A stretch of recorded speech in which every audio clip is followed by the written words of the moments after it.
Welcome back, everyone. We are very happy you're here with us today. I am Lena. And I am Eric. It feels great to sit here and practice English together again. If you enjoy simple English lessons like this, please press the like button and subscribe to our channel. It helps us reach more English learners around the world. Yes, your support really means a lot to us. Thank you for learning with us. Today, we are talking about two very small words, but they create many common mistakes in English. Yes, for and to. These two words confuse many beginners. They are short, they look simple, but they have different meanings. And when we use the wrong one, the sentence can sound strange. Do not worry, this is very normal.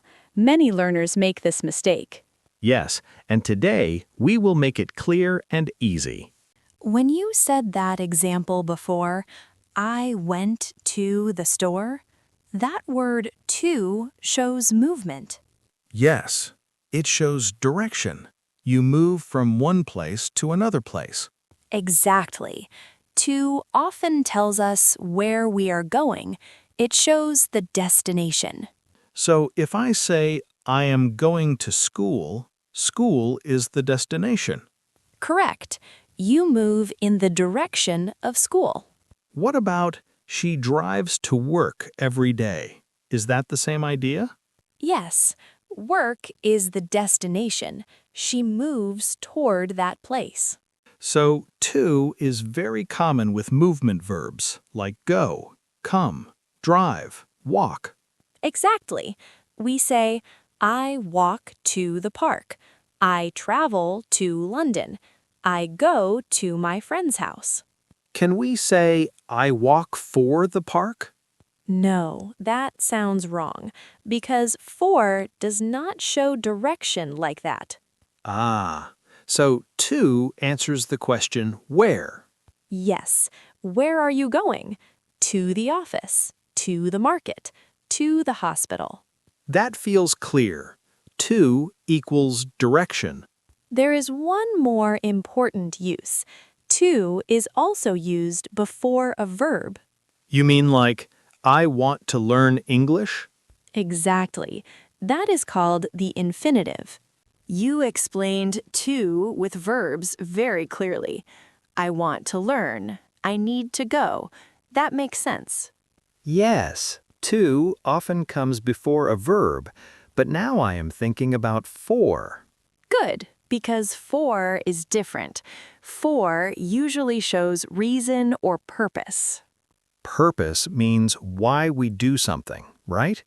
Exactly. It answers the question, why? Can you give me a simple example? Sure. I study for my exam. Why do I study? For my exam. So the exam is the reason. Yes, the exam is the purpose. What about this gift is for you? Very good example. The gift has a receiver. It is meant for you. So for can show the person who receives something. Exactly. I bought flowers for my mother. I made this cake for you. If I say, I bought flowers to my mother, is that wrong? Yes, that sounds incorrect in this situation because you are not showing direction, you are showing purpose or receiver. Ah, so for is about reason and also about who benefits. Yes, that is a good way to think about it.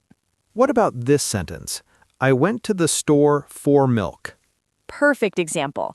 To shows direction, for shows reason. So in one sentence, we can use both. Exactly. You went to the store, that is movement, for milk, that is the purpose. That makes it much clearer. To answers where, for answers why. Yes, and when you remember those two questions, it becomes easier. I already feel less confused. When you said that sentence before, I went to the store for milk, that was a very good example. Yes, because we used both words in one sentence. Exactly. To showed direction, for showed purpose. That makes me think about time. Can we use for with time too? Yes, for is very common with duration. Duration means how long something happens, right? Correct. For answers the question, how long? Can you give me a simple example? Sure. I studied for 2 hours. So 2 hours is the duration. Yes, it tells us the period of time. What about she lived there for 5 years? Perfect. 5 years shows how long she lived there. Can we say she lived there 5 years? No, that sounds incorrect. To is not used for duration like that. So whenever we talk about time length, we usually use for. Yes, for 10 minutes, for a week, for a long time. I waited for 30 minutes. That is correct? Yes, very natural. What about this sentence? I have worked here for 3 months. That is also correct. 3 months is the period. So for works with present perfect too. Yes, it is very common. I have known her for years. I have lived here for a long time. I think I understand. For equals duration. Yes. Now let us look at to again with time. Does to show duration? No, to is different with time. It can show a limit or an end point. What do you mean? For example, it is 10 minutes to 6. Ah, that means the time is almost 6. Yes, to can show movement toward a point in time. So for is about length, to can be about direction or endpoint. Exactly. Think about this sentence. I'm going to work for 3 hours. So to work shows direction, for 3 hours shows duration. Perfect. You used both correctly. Let me try another one. I will stay here for 2 days. Very good. I will go to the office tomorrow. Correct again. I think the key is to ask a question. Where, use to. How long, use for. Yes, those small questions help a lot. I like this. It feels more logical now. Good, because once you understand the pattern, it becomes much easier to choose the right word. And that makes speaking more confident. When we talked about duration, you said something very important. Ask a question first. Yes. Where, use to. How long, use for. Good. Now let us look at people and actions. This is another place where learners make mistakes. Oh, yes. Like when someone says, explain me this. Exactly. That sentence is incorrect. It should be, explain to me this, right? Almost. The natural sentence is, explain this to me. Ah, so we need to before the person. Yes, with some verbs we use to before the receiver. Receiver means the person who gets the action. Correct. For example, give the book to her, send the email to me, show the picture to them. So the action moves toward a person.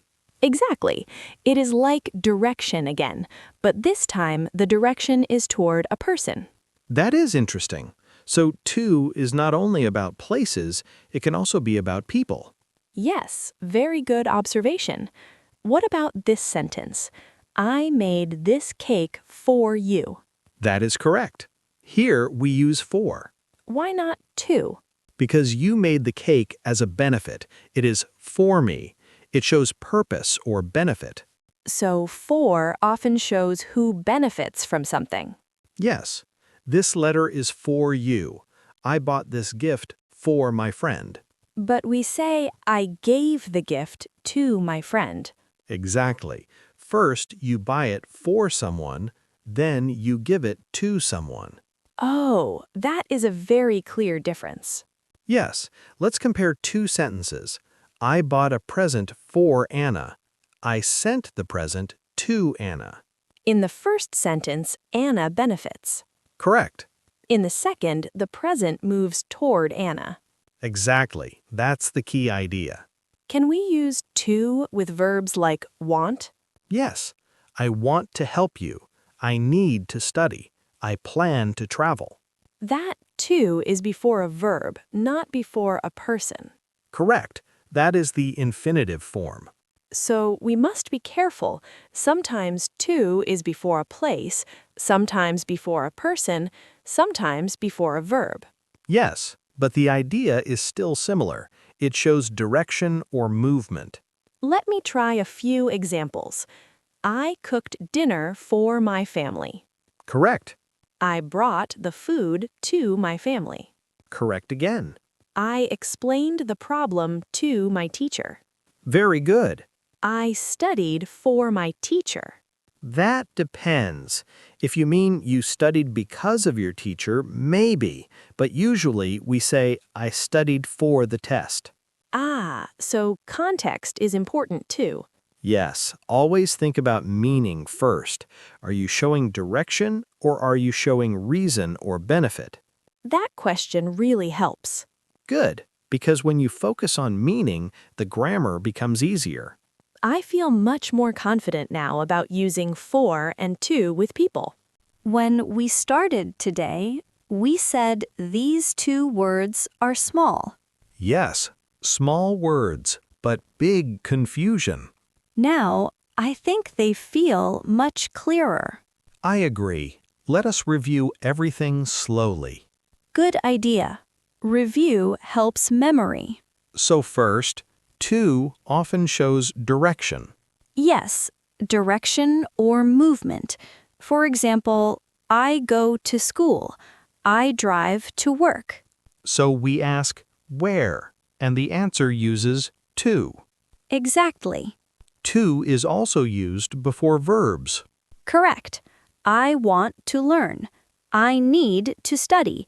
I plan to travel. That is called the infinitive form. Yes, very common in English. Now let us review for. For often shows purpose or reason. So we ask why. Exactly. I study for my exam. I went to the store for milk. For can also show duration. Yes, duration means how long. I worked for 3 hours. She lived there for 5 years. So we ask how long, and we use for. Very good. For also shows benefit, like I made this cake for you. Correct. You made it for my benefit. But we say I gave the cake to you. Yes, because the cake moves in your direction. So the key words today are direction, purpose, duration, benefit, destination, receiver, reason, movement. Very good summary. When learners feel confused, what should they do? Ask a small question. Where? Why? How long? That makes the decision easier.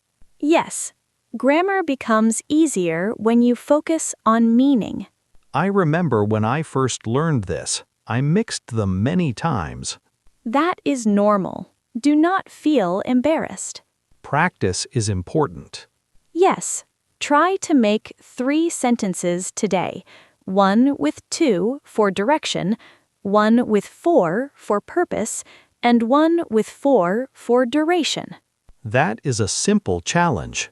Now, we want to ask you something. Yes, write one sentence in the comments. Use for or to. Keep it simple. For example, I am going to school, or I am studying for my test. We read your comments, and it helps you practice. Thank you for learning with us today. We're proud of your progress. And if this lesson helped you, please like the video and subscribe for more simple English practice. Keep practicing every day. And we will see you in the next conversation.